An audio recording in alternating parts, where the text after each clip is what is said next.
그러면 제가 한 4시 반까지 여러분을 가이드해도 괜찮겠어요? 지금 배가 충분해요? 좋아요. 우리 잠깐 기도하고 시작할까요? 고마우신 하나님 아버지, 이 자리에 많지 않은 사람들이 모였지만 이 사람들은 중요한 사람들입니다. 첫째로는 하나님을 사랑하고, 둘째로는 하나님의 말씀을 사랑하고, 세 번째는 말씀을 사람들이 읽게 만드는 일을 사랑하는 사람들입니다. 하나님의 말씀만큼 영광스럽고, 하나님 말씀만큼 강력하고, 하나님 말씀만큼 신명나는 생애를 살아가도록 사랑하는 주님의 자녀들에게 복을 주시기를 원하며, 오늘 우리의 강의가 또 우리의 생각과 우리의 영적 삶의 지경을 넓히는 축복으로 이어지도록 함께 해주시기를 원합니다. 부족하기 짝이 없는 종이 섰습니다. 이 시간이 어쩌면 이 형제자매들과 만나는 내 일생의 마지막 시간일 수도 있는데, 천국에 가서도 그때 그 성서 유니언 빌딩 지하 강의실에서 우리가 나눴던 교제 때문에 너도 나도, 가르치는 사람도 배우는 사람도 정말 그 나머지 생애에 상당히 다른 부분이 달라졌다고 말할 수 있는 성령의 은혜를 부어주시기를 기도합니다. 이 시간 얼마나 소중한 시간인데 우리가 모였습니다. 한 사람도 허전한 마음으로 계단 올라가는 사람이 없도록 하나님, 오늘 이 강의에 함께 해주시고 우리들에게 기름 부어주시기를 원하며, 깨닫는 귀와 주님의 생각과 마음을 읽는 눈을 주시기를 원합니다. 예수님 이름으로 감사하며 기도했습니다. 아멘. 47년, 그러니까 제가 1972년 1월 2일 날 주일학교 교사로 임명받은 날 이후로 지금까지 많은 호칭이 바뀌었지만 옷만 갈아입었지 제 중심은 어린이 사역자입니다. 나는 어린이 사역자로 소개되는 그 장면이 내게 가장 영광스럽고, 빨리 은퇴하고 어린이 사역자들을 키우는 일에만 전념하고 싶다, 이런 생각을 하면서 은퇴할 날을 향해 가고 있습니다. 20대 때에는 아이들에게 제가 율동도 가르쳤습니다. 이 장작개비 같은 몸으로 햇빛보다 더 밝은 건 내 집인데 그것도 가르쳤습니다. 30대 때에는 교사들을 주로 훈련했어요. 제가 전국을 가장 많이 이렇게 순회하면서 사역했던 데는 30대였던 것 같아요. 40대 때에는 유학을 다녀와서 지도자들을 세우기 시작했고, 그제서야 제가 철이 들었어요. 내가 의도하지 않게 한국교회를 헐고 있는 짓을 했구나. 주일학교를 세우고 주일학교 교사들을 훈련하고 주일학교 교재를 만들고, 이게 어린이 사역인 줄로 착각했구나. 그래서 내가 제 30대, 40대, 20대 지었던 죄를 보충하는 방법은 내가 놓쳤던 부분을 한국교회 앞에 보여야 한다. 그래서 50대가 되었을 때 제가 교회를 개척했어요. 초등학교 교사, 네버 메리드 싱글 처녀 여선생님 5분하고 교회를 개척해서 지금 오늘 세대로교회 17년 동안 오고 있습니다. 세대로란 말 자체에 벌써 어린이가 들어있는 건 눈치채실 수 있을 거예요. 결국 한 세대의 믿음이 다음 세대로 대물림되는 것은 주일학교가 아니에요. 번지를 잘못 잡은 거죠. 성경 전체의 가르침은 그건 부모예요. 그리고 신앙 공동체고요. 그래서 제가 설교하고 가르치고 훈련하는 상당한 부분은 아이들을, 자식들을, 동생들을, 손주들을 제대로 키우고 세우는 그런 어린이의 영적 성장 환경을 조성하는 것이 난 교육 목회라고 생각하고 지금 교육 목회를 17년 동안 해오고 있습니다. 이제 은퇴할 때가 많이 남지 않았는데 은퇴를 하면 서울 중심이 아니고 전국에 2,300여 곳의 작은 시 단위를 다니면서 이렇게 몇 명이 모이든 여러분같이 준비된 사람들 어린이 사역자로 세워놓고 죽어야 되겠다. 죽을 때까지 10만 명을 세울 때까지만 살려두시면 좋겠다. 이런 소원을 가지고 준비하고 있어요. 오늘 여러분을 이렇게 만나서 아주 반갑고 감사하고 1,000명을 놓고 강의하거나 10명을 놓고 강의하거나 지금 큰 차이가 없어요. 하나님이 일하실 거니까요. 그런데 이제 그 같은 일을 사람이 계속 하다 보면 직업병이란 게 생겨요. 그죠? 초등학교 선생님들은, 중고등학교 선생님도 마찬가지예요. 선생님들은 하지정맥류병이 많아요. 이 장단지 밑에 이렇게 시퍼런 혈관 순환이 안 돼서. 치과 의사 선생님들은 이 목 디스크가 많죠. 그 조그만 구멍을 들여다보고 그 아래 별 일을 다 해야 되니까 얼마나 이 목을 억지로 비틀어야 되겠어요. 남의 이빨은 고쳐주고 자기 목은 망가지고 뭐 그런 거죠. 그러면 어린이 사역을 계속하면 어떤 직업병이 생길까요? 그 직업병을 여러분에게 먼저 말하는 것이 오늘 지겹지 않게 갈 수 있을 것 같아요. 내가 아무리 재미있게 가르쳐도 이 사람들은 지겨울 거다 그런 확신이 있어요. 정말이에요. 내가 아무리 쉽게 말해도 못 알아먹을 거다 그런 생각이 있어요. 내가 아무리 잘 가르쳐도 틀림없이 다 잊어버릴 거다 그런 아주 확신이 있어요. 그래서 저는 설교할 때도 강의할 때도 신대원에서 강의할 때도 많은 이야기를 해요. 스토리를 얘기해요. 스토리를 이야기하고 많은 걸 보여줘요. 비주얼리. 왜냐면 지겨울 테니까. 그리고 반복해. 끊임없이 반복해. 제 강의는 끝나고 나면 5분 안에 다 정리할 수 있겠지만 같은 이야기를 이렇게 저렇게 계속 반복해서 마치 한 바퀴 돌으면 끝난 것 같은데 2바퀴, 3바퀴 자꾸 조이면 파고 들어가는 나사모처럼 여러분 마음속에 제가 전달하려고 하는 메시지, 나를 통해 하나님이 여러분에게 가르치기를 원하시는 메시지를 끊임없이 돌려박는 거죠. 나사못의 길이가 길면 많이 돌려야 돼요. 그죠? 그래서 정말 잘 안 빠져요. 그러니까 강의 안에 잘 써가지고 집에 가서 또 연구하고 묵상하고 그걸 내가 의심하지는 않지만 forget it, 잊어버려. 이 자리에서 다 듣고 이 자리에서 못 하나 받고 그렇게 하시면 돼. 그러니까 저거 놓치면 큰일 나는데 막 찍고 쓰고 그렇게 하지 마세요. 그냥 우리 편안하게, 아주 편안하게 그렇게 이 오후 시간을 함께 보냈으면 좋겠어요.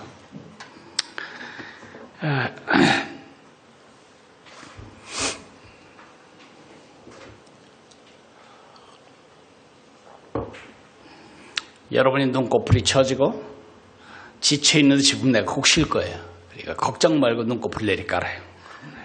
쉬게 할 테니까. 그리고 내가 강의할 때 당이 보충이 필요하다. 그럼 뭐 저기 보니까 내가 여기서 보니까 상당히 많은 거 차려놨어요. 갔다가 잡수시면 되고.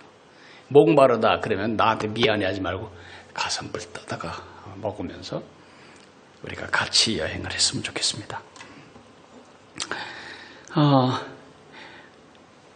직업병이 얘기했으니까 내가 이제 첫 번째로 이런 게 직업병인 걸 가르쳐 드려야지. 요한이라고 하는 마술사가 있었어요. 이 마술사의 주특기는 저글링이에요. 토마토가 되었던 귤이 되었던 불붙은 작대기가 되었던 공이 되었던 서너 개를 한꺼번에 던졌다 받고 그거에 아주 달인이었어요. 사람들은 그를 보고 행복해했고 자기를 보고 행복해하는 그 사람들을 보고 행복했어. 근데 어느 날 그 마술 캠프에 아무도 없는 거예요. 손님이 없는 거예요. 이렇게 앞자리만 빈 게 아니고 텅 빈 거예요, 아예. 그래서 사람들이 어디로 갔나 그 타운을 추적해 가보니까 글쎄 자기의 고객들을 다 뺏어간 마술사 녀석이 하나 와 있는 거예요, 그 마을에. 너무 괘씸하기도 하고 속상하기도 하고 존심도 상하고 그래서 맨 뒤에 고개를 푹 숙이고 네가 얼마나 잘났길래 내 고객을 다 훔쳐가는지 보자 하고 듣는데 점점 고개가 올라가는 거예요. 자기가 마술 세계에 그래도 나름 지존인데 이 사람은 달라. 본 적이 없어 그런 마술을. 여기서 비둘기를 빼내거나 여기서 뭐 불을 빼내거나 모자에서 비둘기를 내거나 그런 것도 안 해. 그냥 말만 조용히 이렇게 얘기하는데 그 마술이 끝나면 사람들이 막 얼굴이 해피해지고 밝아지고 어떤 사람 앞에 나와서 이렇게 말하는 거예요.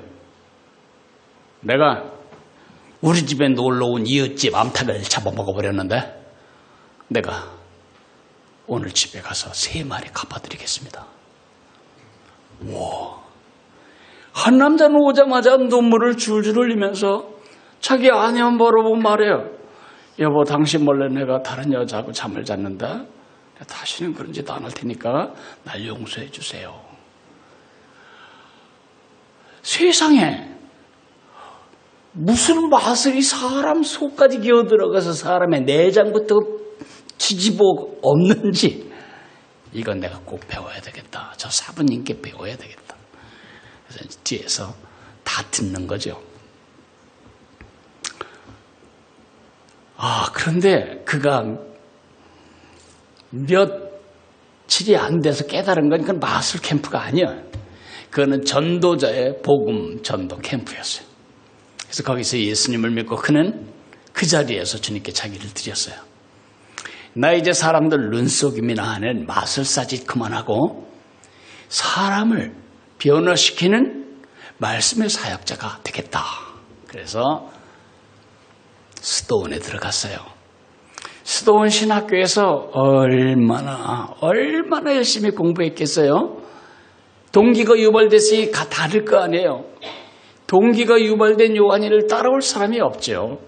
열정에 있어서나 성취에 있어서나. 스도원 원장이 아직 졸업도 안 한 이 요한이에게 말했어요. 교회 하나가 목회자가 비게 되었는데 자네가 가보게. 너무 신났어요.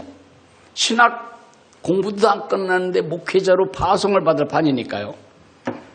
이제 첫날 사람들 앞에 딱 섰어요. 근데 이 사람이 아직 신학 수업도 다 안 끝났다는 걸 알고 사람들이 마음을 닫아버렸어요. 니까지 뭐 할 말이 있겠냐? 우리가 지금 설교를 들은 횟수만 해도 너보다 더 잘할 거다. 아주 강팍한 마음을 가지고 있는 걸 느낄 수가 있었어요. 그래서 이 분위기를 타게 해야 된다. 타게.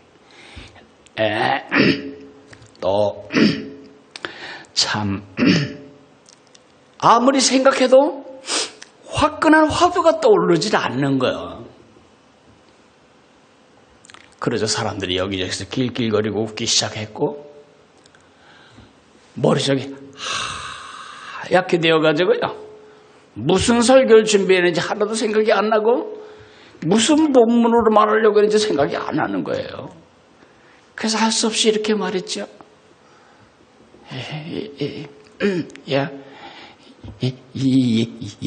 여러분, 오늘 제가 무슨 설교를 하려는지 짐작이 가시나요? 그래서 사람들이 뭐라고 했어요? NO! 생각이 안 난다고 말했어요. 그러자 오히려 안심한 이 요한이는 여러분도 모르시는군요. 이렇게 많은 사람이 모르는 걸 저 혼자 어떻게 알겠어요? 그리고 도망을 가버렸어요. 이렇게 올라가서 이렇게. 그러자 스도원 원장이 쫓아와서 말했어요. 요한복음 3장 16절도 못 외웁니까? 그걸 설교하라고 했습니까? 우리가 그렇게밖에 못 가르쳤습니까? 우리 신학교의 불명예입니다. 다시 두 번째. 두갑절 준비했어요. 그래서 아마 이틀 금식했을 거예요. 두갑절 준비했어요. 근데 성도들도 보통보다 훨씬 일찍 나와서 두갑절 준비했어요. 지각도 안 한 교인들이 와가지고 짰어요. 오늘 또 와서 뭐 버벅거리면 예스! 그렇게 하자고. 두 번째 주일 강단에 딱 섰는데 사람들의 눈이 이게 예상치가 않아. 완전히 격투기 선수 눈이야. 노려보는 게. 그래서 이제 분위기를 이거 어떡하지? 그래서 또 무슨 좋은 말이 떠올라야 되는데 또 참 아무리 해도 떠오르지 않는 거예요. 그래서 지난주에 했던 설교를 또 했어요. 여러분, 오늘 제가 무슨 설교를 하려는지 짐작이 가시나요? 그러니까 성도들이 말했어요. 예스! 그렇죠. 빙그레 웃으면서 말했어요. 여러분이 다 아는 걸 내가 또 말할 필요가 있겠습니까? 그리고 도망을 갔어요.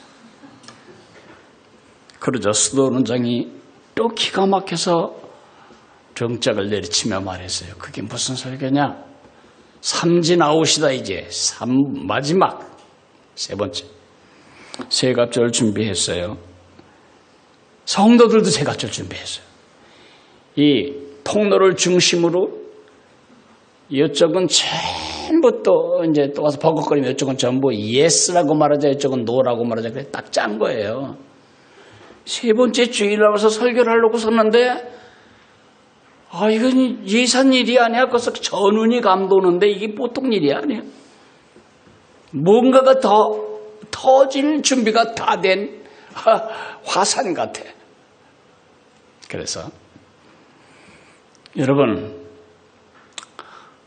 그렇게 하는 게 아니고 이렇게 하는 게 좋겠다. 여러분 가만히 있으면 졸려워요. 여긴 전부 그때 그 사람들 예스파, 여기 전부 노파. 시작. 여러분, 오늘도 제가 무슨 설교를 하려는지 짐작이 가시나요?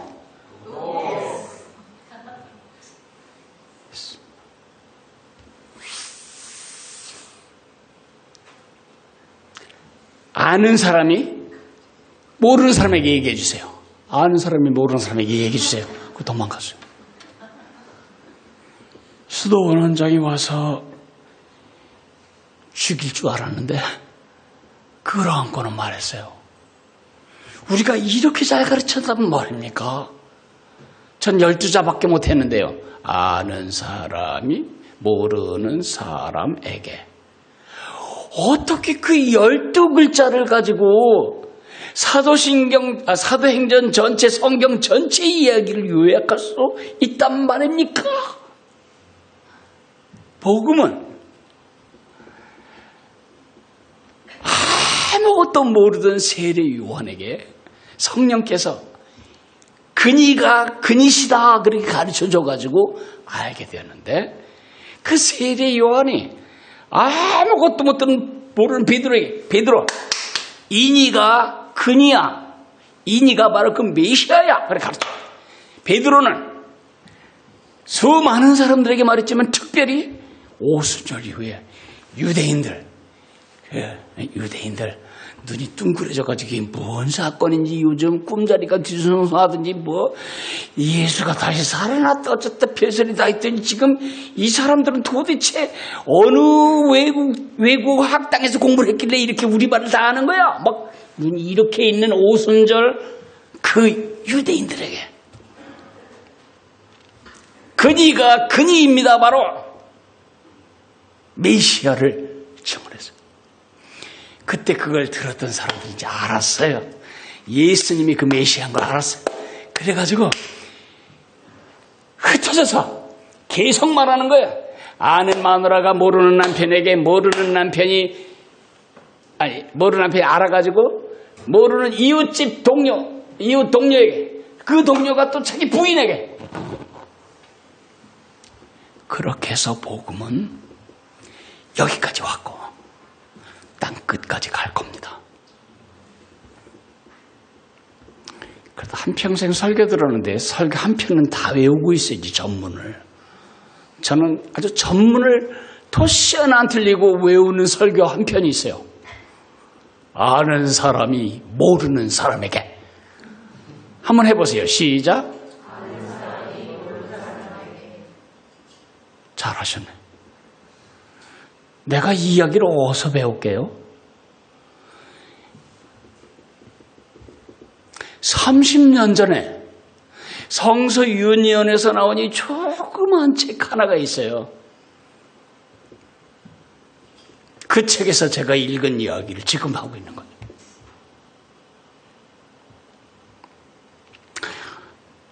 이제 강의는 끝났습니다. 집에 가셔도 됩니다. 왜 안 가지? 이 얘기가 내가 오늘 하고 싶은 얘기 전체. 우리가 이 땅에 존재하는 이유, 제가 존재하는 이유, 여러분이 숨쉬는 이유, 아는 사람이 모르는 사람에게 실현하기 위해서입니다. 성서윤리원이 이 땅에 존재하는 이유, 성경을 읽는 것의 중요성을 모르는 사람에게 아는 사람이 얘기해 주는 것입니다. 성경을 묵상하지 않기 때문에 한평생 이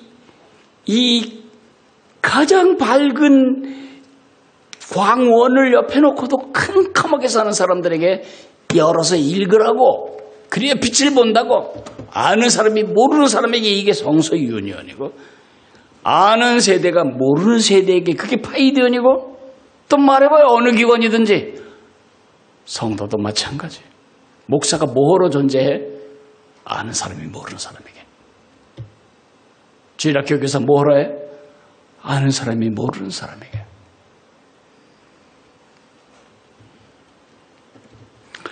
우리가 이 세상을 사는 이유가 이 복음의 전달입니다. 우리가 복음을 전달한다고 말할 때 그것은 우리의 생명을 가지고 해야 할 미션입니다. 복음을 전달한다는 말은 비자를 받고 그 나라 비자를 받고 이 비행기표를 사고 그 나라에 가서 말 배우고 그런 것을 생각하는, 얼마나 우리가 편협한 생각을 갖고 있는지 몰라요. 아는 사람이 모르는 사람에게가 선교의 핵심이고 기독교계의 핵심이고 기독교 사역의 핵심이에요. 기독교인의 삶의 핵심이고요. 나 때문에 누군가가 예수님을 알지 못했다면 우리는 헛산 거예요. 헛살았어. 내 표정을 통해, 내 언어를 통해, 내 섬김을 통해, 내 사역을 통해, 내 가정을 통해 누군가가 예수님을 알게 하기 위해서 나를 지금 살려두신 겁니다. 그러니까 복음은 우리의 미션이에요. 아는 사람이 모르는 사람에게는 우리의 옵션이 아니고 우리의 미션이에요. 미션, 사명이라고, 살아있는 이유라고. 그런데 지난 2000년 동안 교회는 큰 실수를 하나 했어요. 난 그렇게 말하고 싶어요. 복음은 이렇게 전달되어야 된다고 믿었어요. 아는 사람이 모르는 사람에게, 아는 사람이 모르는 사람에게. 아는 사람이 모르는 사람에게, 아는 사람이 모르는 사람에게, 아는 선교사가 파푸아뉴기니 한 부족에게, 그들이 또 그 이웃 부족에게. 공통점이 뭐죠? 제 지금 한 이 모션의 공통점? 수평적이 전부. 그러니까 이 복음이 수평적으로 전달되는 horizontal mission 아니면 trans-regional mission만 선교라고 생각을 했지, 이 복음이 수직적으로 전달되어야 되는 것에 대해서 2000년 동안 교회는 소홀히 했어요. 예수님이 내에 오실지 몰라. 예수님이 내일 오실지도 몰라. 그런 그 종말론에 대한 오해 때문에 이렇게 했어요. 복음이 할아버지에서 그 아들로, 그 아들에서 그 손자로 밑으로 타고 내려가야 되는 트랜스제너레이셔널 미션에 대해서는 생각을 잘 안 했어요. 교회의 구색을 맞추기 위해서는 애들 주일학교도 있고 그래야 되지. 그렇지만은 목사님들 중에 의식에 그건 그렇게 중요한 일이 아니에요. 11조 잘 내는 교인들을 만들어서 교회 짓고 주님 오시기 전에 복음 저 땅 끝까지 전하고 선교비 팡팡 쓰고 뭘 못 본 거죠? 하나님의 왕국의 수직적 확장에 대한 생각이 없었던 거예요. 2000년 동안 그렇게 해서 우리는 하나님의 왕국을 방해해 왔어요. 복음은 무슬림처럼 해야 돼. 무슬림. 선교가, 기독교 선교가 이렇게 했어요. 시리얼 모드인데, 시리얼 모드. 시리얼리 이렇게 예루살렘에서 중심지가 안디옥으로, 안디옥에서 에베소로, 에베소에서 고린도로, 아니면 거기서 에베소에서 로마로, 로마에서 런던으로, 런던에서 뉴욕으로, 뉴욕에서 조선으로, 조선에서 차이나로. 지금 뭐 하고 있는 거죠? 복음의 중심축이 지금 움직이고 있어요. 그러면서 문제는 한번 휩쓸고 간지요. 기독교가 복음에 한번 휩쓸고 간지요. 그는 얼마나 더러운지 몰라. 미국의 게이, 동성애, 온갖 쓰레기는 전부 청교도들이 예수 믿던 그 자리에 있어요. 지금 아시겠어요? 미국 동북부. 이 세상에서 가장 화려하게 게이 축제하는 데가 어느 나라예요? 암스테르담, 네덜란드예요. 기독교가 한번 지나간 걸 왜 그렇게 더러운지 몰라. 왜요? 수평적인 것만 강조하니까. 그러나 이슬람들은 어떻게 선교했냐? 프로그레시브 모드예요. 모드. 프로그레시브라고 하는 것은 내가 어느 지역에, 난 무슬림이라면 내가 어느 지역에 가면 그 여자하고 결혼을 해. 그래서 무슬림 만들어. 아들 낳으면, 아들 근데 많이 낳아야 돼, 가능하면. 왜냐면 선교니까. 그래서 그들에게 또 하루에 5번씩 엉덩이 쳐들고 기도하게. 라마단 때는 안 먹여, 그냥. 안 죽어, 그래도 밤에 먹으니까. 그렇게 손주 낳고 그러면 아주 짧은 시간 안에 무슬림 커뮤니티 되는 거예요. 전 세계에서 가장 무슬림 선교가 가장 확실하게 일어난 지역은 남부 프랑스 남부. 왜? 프랑스 남부는 포도주 경작하는 농업지역이죠. 근데 포도원 농사는 대단히 노동지박적이에요. 사람의 손이 들어가야 되지. 포도나무는 따주는 것부터 거두는 것부터 기계를 할 게 아무것도 없어. 포도는. 올리브만 해도 뭐 이렇게 흔들어 버리는데 그 포도는 안 돼. 그러면 안 돼. 그러니까 프랑스 사람은 애기를 안 낳아? 포도원이 다 망가지게 생겼어. 어떻게 해요? 불어권 아프리카의 회기도들을 많이 그거 했어. 이민을 받아줬어요. 프랑스 사람은 1.4명 날 때 그들은 4.5명 낳는 거예요. 그러니까 그 남부 전체가 벌써 뭐가 됐냐면 무슬림권이 되는 거죠. 어느 게 더 성서적인 이상 같습니까? 어떤 것이 신명기적인 이상이 실현되는 현장 같습니까? 후자예요. 전자가 아니라고요. 우리가 그 눈을 지금 잃어버리면 안 돼. 그러니까 아는 사람이 모르는 사람에게 자꾸 수평적으로만 생각하지 말고 수직적으로 생각해야 돼. 이것을 놓치면 안 되기 때문에 하나님이 날 죽이지 않고 살려놓으셨구나. 난 그렇게 생각하고 여러분에게 말하는 거예요. 난 이미 30년 전에 죽은 사람이라고 헛파도 쪽 잘라내고 죽었다 살았다 죽었다 살았다 지금 살아있는 거는 이 얘기하고 죽으라고. 이 Great Omission 위대한 생략 때문에 하나님의 왕국은 엄청 손해를 보고 있어요. 우리의 다음 세대가 하나님의 말씀의 뿌리를 받고 하나님의 세대로 자라도록 해야 하는 일은 우리가 목숨 걸고 해야 할 일이죠. 여러분, 이 세상에 가장 강력한 두 에너지가 있어요. 세상을 완전히 뒤집을 수 있어요. 첫째 에너지는 예수님이. 하늘과 땅의 모든 권세를 예수님이 가지고 계세요. 그건 아시죠? 올해 캐나리가 핀 거 예수님 때문인 건 아시죠? 몰라? 아이, 알겠지. 설마. 벚꽃이 그렇게 화려하게 핀 게 예수님 때문인 거 아시죠? 그거 모른다면 예수 안 믿는 거예요, 여러분.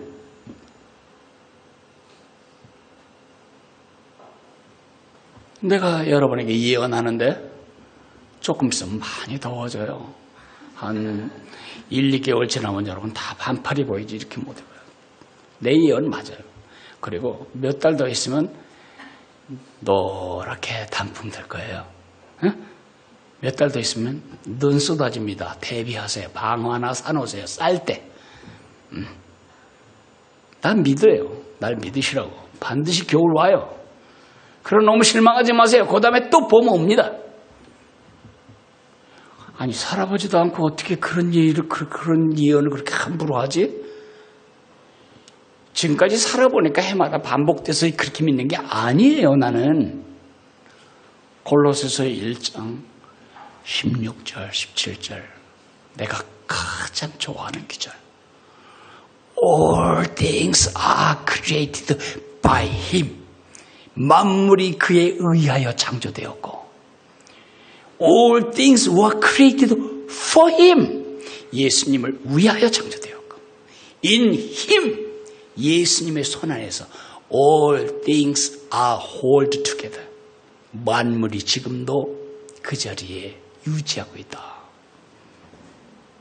그래서 바울이 그렇게 힘찬 삶을 살 수 있었던 거예요. 지구가 이렇게 지치게 해서 이렇게 도는 게 아니에요. 23도가 기울어져 가지고 이렇게 돌면서 자전하면서 공전하기 때문에 태양에 가까워질 때 우리는 여름이고 태양에서 멀어질 때는 우리가 그거잖아요. 겨울. 그런데 이 지구 두 끝을 누가 붙잡고 있냐 이거 지금 누가 붙잡고 있어 이거? 예수님이 붙잡고 있다고 골로새서 말하고 있잖아. 그러니까 예수님이 없으면 세상 바뀌지 않아요. 우리나라 대통령, 다음번에 보수 대통령, 그 다음에 진보 대통령 아무리 바뀌어도 세상 바뀌지 않아. 세상을 바꾸는 첫째 에너지는 예수님이에요. 두 번째 에너지는 아이들이. 여러분이 지금 우습게 보는 그 세대 속에 우리 운명이 들어있어요. 우리 내 것이라고 말한 게 다 그들 손에 넘겨질 거예요. 내가 보증합니다. 여러분의 집도 그들 손에 넘어가고 우리 경제, 사회, 문화, 정치, 군사, 우리 국토, 우리 회사, 우리 집, 우리 자리 다 그들 손에 넘어갑니다. 그리고 우리 쫓겨납니다. 설마 내가 예언합니다. 여러분 앞으로 100년 안에 다 이 땅 쫓겨납니다. 그들 손에 맡겨집니다. 그들이 누구냐? 아이들이에요. 제가 어린이 사역자라고 하는 것을 그렇게 긍지 있게 생각하는 이유는 두 에너지를 결합하는 일이 얼마나 큰 일인지를 나는 알고 있기 때문에 그런 거죠. 마귀가 이걸 제일 잘 알기 때문에 마귀는 예수님과 아이들이 접선하는 걸 되게 싫어해요. 그래서 제자들이 예수님 위한답시고 가로막고 애들이 예수께 못 나올 때 예수님이 얼마나 분노하셨는데요. 그게 누가 하는 짓이지? 마귀의 부역질이야. 그게 바로 예수님과 아이들이 만나지 못하게 하는 거. 마귀의 부역질, 부역자라고 그게.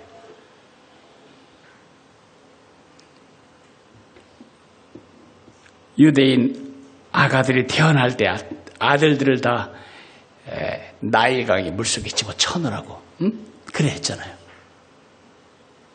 왜요? 그래야 아브라함에게 약속하신 그 언약이 이루어지지 않으니까. 예수님이 태어났을 때 헤롯을 통해서 마귀는 어떻게 했죠? 베들레헴에 2살 미만의 모든 남자아이들을 다 찔러 죽였잖아요. 가슴 아픈 일이 이 성경에 기록되어 있잖아요. 세상도 알아. 그래서는 안 된다는 걸. 중국은 18살 밑에 다음 세대가 교회 못 나오게 해요. 지켜요. 실제로. 그리고 주일학교 못하게 해요. 세상은 그걸 알아요. 북한은 더 잘 알아. 내가 평양에 가서 텔레비전에서 어머니 노래를 부르는 걸 봤어. 인간은 다 똑같구나. 어머니는 다 똑같은 어머니구나. 웬걸? 이야기를 들어보니까, 노래 들어보니까 그게 아니야. 그 어머니는 날 낳아준 생모를 말하는 게 아니고 당을 말하는 거예요. 아버지는 어버이 수영밖에 없고, 김일성 아버지밖에 없고, 어머니는 당밖에 없어. 이 북한 아이들에게. 애가 엄마 젖만 떨어지면 곧바로 당에서 빼다가 키우는 거야. 그러니까 넌 누가 공부시켰지? 당이요. 누가 옷 사입혔지? 당이요. 넌 누가 대학 보내줬지? 당이요. 다 당이에요. 왜 그 짓을 하지? 아이들이 얼마나 중요한 힘을 가지고 있는 걸 알기 때문에.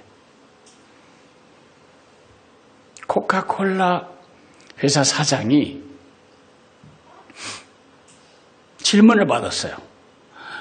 사장님, 전 세계에 코카콜라가 안 들어간 자리가 없는데 심지어 북한에도 코카콜라 다 들어가 있어. 이란에도 들어가, 이란. 아프가니스탄에도 들어가 있어. 코카콜라 없는 데가 없어. 파푸아 누기니에서도 코카콜라 팔아. 근데 왜 그렇게 천문학적인 광고비를 들이십니까? 태어나는 애들은 코카콜라 모릅니다. 그래서 애들에게 코카콜라 맛을 가르쳐 줘야만 합니다. 아는 사람이 모르는 사람에게. 교회만 그건 무시해, 교회만. 그래서 영국에 이런 일이 벌어진 거죠. 영국에서 일어난 이 이걸 영어로 디베티즘이라고 그러는데, D는 없앤다는 말이죠. 그죠? 이거는 베프티즘은 세례고. 세례 무효화하는 의식이에요. 나는 예수 안 믿습니다. 나는 예수와 관계없습니다. 하나님이 있다면 내 자신이 하나님이고, 뭐 이렇게 이제 고백을 안 하면 이 세속주의 협회 회장이 이 큰 헤어드라이어로 머리를 말리는 거예요. 이 머리가 언제 젖었었죠? 유아 세례 받을 때. 그걸 무효화하는 일을 지금 서구의 젊은이들이 하고 있다고요. 왜요? 복음이 수평적으로 전달되기 위해서 영국이 얼마나 노력했는지 알아요? 토마스 선교사가 영국 사람 아닙니까? 그죠? 그건 열심히 했어. 열심히 봉전했어. 근데 뭘 전하지 못했냐면 그들 다음 세대에게 복음을 전하지 않았어. 영국에서 지금 이런 일이 벌어지고 있는 거죠. 그럼 한국 교회는 다른가? 크게 다르지 않아요. 지금 한국 교회의 절반은 주일학교가 없어졌어요. 이미 없어요. 여름 성경학교 파이드원에서 보통 한 해 2만 명 정도 훈련시키는데 점점 늘어, 교사 숫자는. 근데 책은 점점 줄어, 판매가. 왜? 애들이 적으니까. 교회 안에 애들이 점점 줄어들으니까. 이렇게 가면 정말 우리의 내일이 달라져요. 성소유니온의 독자층이 얇아진다고. 그러니까 우리 지금 애를 많이 낳든가 복음을 열심히 전하든가 둘 중에 하나 해야 돼요. 그러면 어떻게 해야 할까? 가정에서의 성경 읽기 이런 주제가 이번 우리 월요일마다 하는 주제인 걸 내가 알고 있는데 나는 단지 아버지하고 아이하고 아니면 엄마하고 아이하고 성경만 열심히 읽으면 문제가 해결된다고 보지 않아요. 그건 아주 좁은 의미예요. 성경 진짜 독하게 읽는 사람은 유대인들이에요. 거긴 설교도 없어. 계속 성경을 읽고 시 읽고 예언서 읽고 그 예배 가보면은 계속 성경을 읽고. 그러면 어떻게 해야 되냐? 도대체 가정에서 왜 성경을 읽혀야 하고 우리 아이들이 성경을 붙들고 자라도록 돕는 일이 어떻게 트랜스제너레이셔널 미션과 연관이 되는가? 이런 부분을 제가 오늘 여러분에게 말씀드리고 싶어요. 우선 큰 얘기만 먼저 하고 좀 쉬겠는데 어떻게 해야 되냐? 어떻게? 오렌지색 영적 에너지를 개발해야 된다. 오렌지색 영적 에너지를 개발해야 한다. 내가 여러분에게 나의 착각을 말했죠. 주일학교 교사 훈련 잘 시키고 그들이 가르칠 좋은 교재 만들고 그들이 가르칠 노래 만들고 파이드에서 지금 그런 일 계속 해오고 있어요. 그런데 그거 하면 어떤 일이 벌어지는지 잘 보세요. 내가 했던 일이 이런 거예요. 여러분, 이 박수 소리를 들어보십시오. 팔은 아픈데 왜 소리가 안 나지? 한쪽 팔이 지금 휴가 중. 일본지 책임자인 부모가 나야 두 손이 마주쳐야 소리가 나는데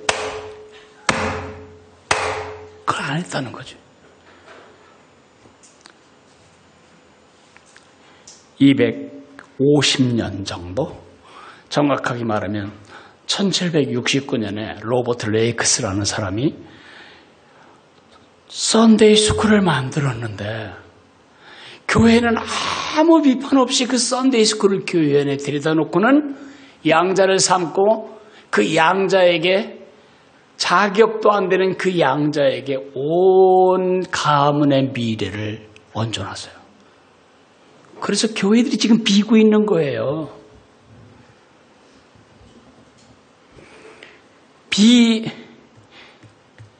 비성경적 신앙 양육 체계가 바로 주일학교예요. 나는 1960년대에 존 웨스트호프 3세란 분이 썬데이 스쿨이 죽었다 그런 선언을 하실 때 난 많이 서운했어요. 아니 난 썬데이 스쿨을 위해 지금 죽을 고생을 하는데 어째서 이 교육학자는 썬데이 스쿨이 죽었다고 말하냐? 그런데 이제 알겠어요. 나이 들어보니까 알겠어요. 여러분, 예수님이 오시기 전 지중해에는 학교 제도가 꼽히고 있었어요. 이미 예수님이 오시기 전 근 500년 전부터 그리스 사람들은 학교를 발전시켜 왔어요. 짧은 시간에 많은 사람을 효과적으로 강의를 통해서 교재를 통해서 교과목을 나누어서 단계를 나누어서 가르치는 학교 제도를 그들이 개발했다고. 3년밖에 못 계실 것이면서 대학이나 하나 세워놓고 가시든지 그럼 얼마나 많은 사람들이 이 복음을 듣겠어요. 예수님 그렇게 안 하시고 12명 데리고 오늘은 이거 내일은 저거 캠핑 다니시듯이 그렇게 하셨다고요. 왜? 학교라는 시스템은 신앙이 전달되고 전수받는 그릇이 아니라는 거지. 신앙이 전수받고 전달되는 것은 신앙 공동체라고 하는 맥락에서 된다는 거지.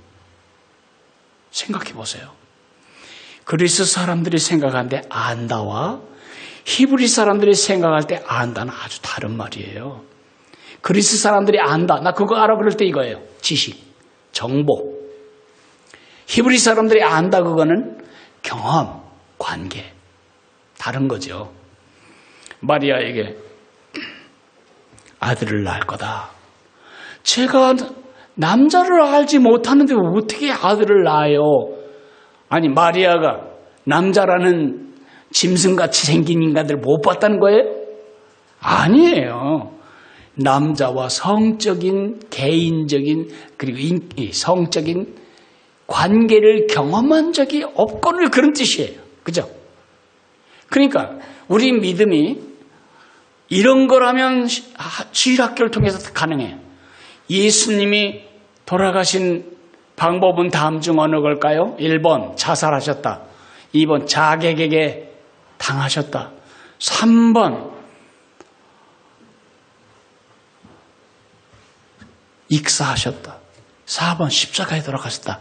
4번 그렇게 하는 것이 믿음이라면 예수님이 이미 2000년 전에 학교 세웠어요. 신앙은 그렇게 하는 게 아니에요. 나는 거의 20살이 될 때까지 유교도였어요. 내가 일대 크리스천인데 유교도. 왜 내가 유교도? 사서삼경 하나 안 읽은 주제에 무슨 유교도라고? 여러분, 무슬림들이, 불교도들이, 유교도들이 경전을 읽고 경전을 공부하고 경전의 내용을 이해했기 때문에 그런 종교의 신앙인이 됐나요? 아니에요. 나는 제사 지내는데 어려서부터 이렇게 그냥 있었어요. 그래서 유교도 된 거고. 무슬림들은 어려서부터 엉덩이 쳐들고 기도하는 하루에 6-5번 기도 시간에 갔기 때문에 무슬림 된 거예요. 불교도는 불경 한 번 안 읽었어. 4월 초파일 날 어머니하고 할머니하고 가서 절간에 가서 이 등 하나 달아놓고 절하고 그것 때문에 불교도 된 거예요. 그러니까 한 사람이 자기의 믿음으로 주님을 믿는 데까지 가장 중요한 맥락은 학교가 아니고 신앙 공동체라는 거죠. 그러므로 성경을 읽는 것 중에 가장 중요한 맥락은 가정이에요.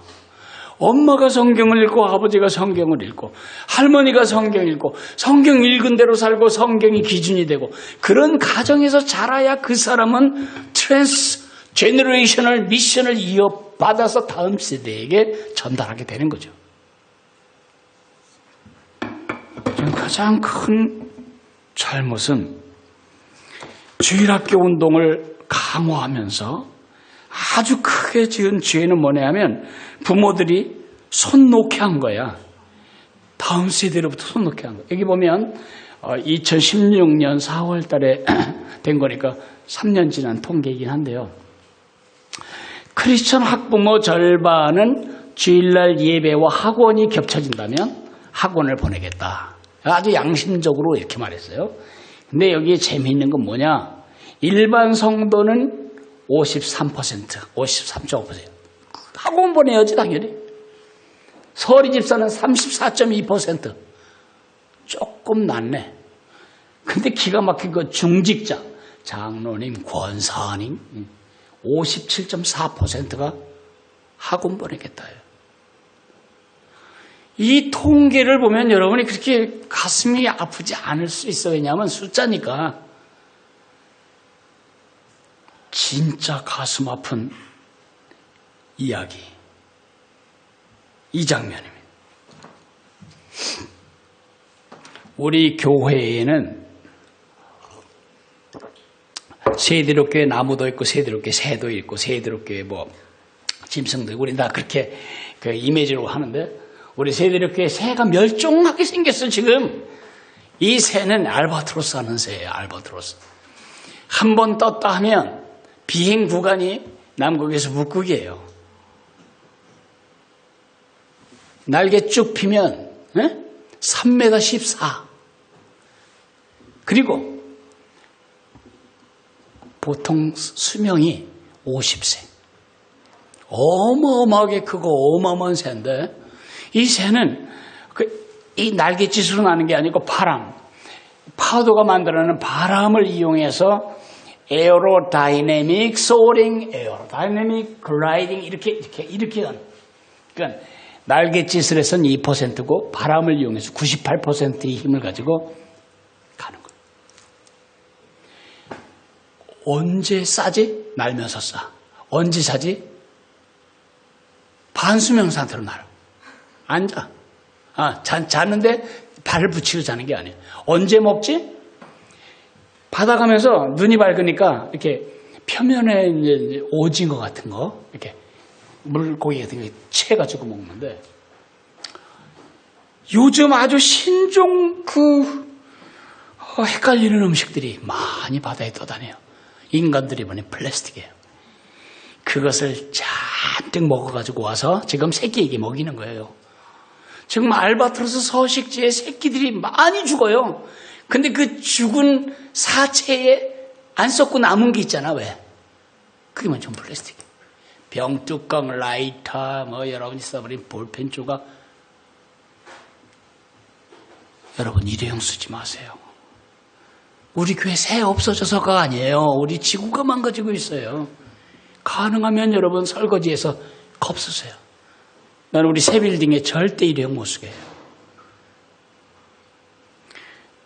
내가 이 그림을 보여드리는 건 뭐냐 하면 자기 딴에는 보암직도 하고 먹음직스럽기도 하고 지혜롭게 할 만큼 탐스럽게 보이는 저 플라스틱 조각을 갖다가 먹이는 이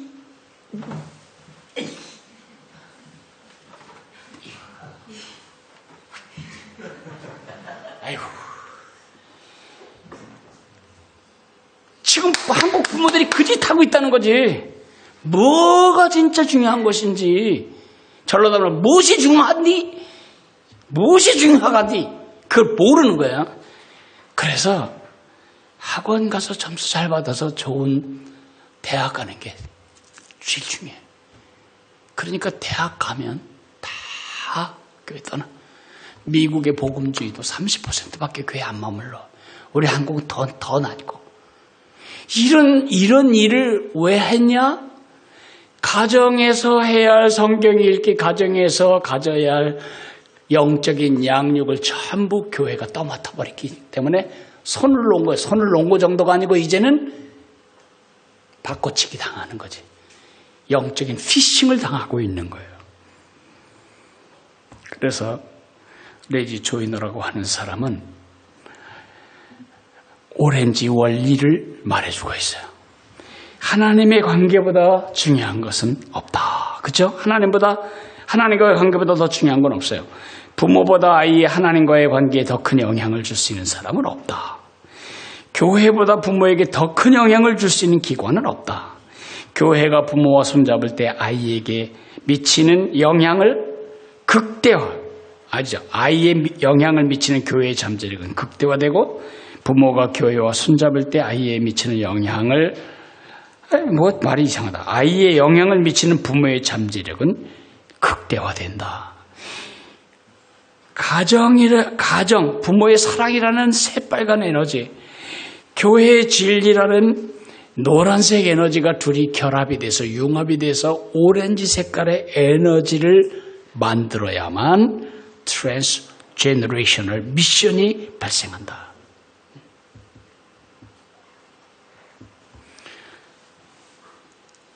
쉬겠습니다.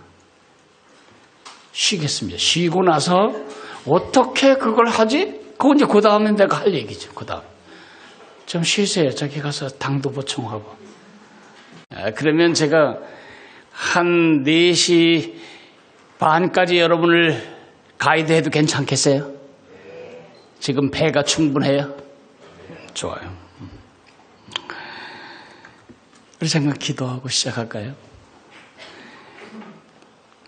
고마우신 하나님 아버지, 이 자리에 많지 않은 사람들이 모였지만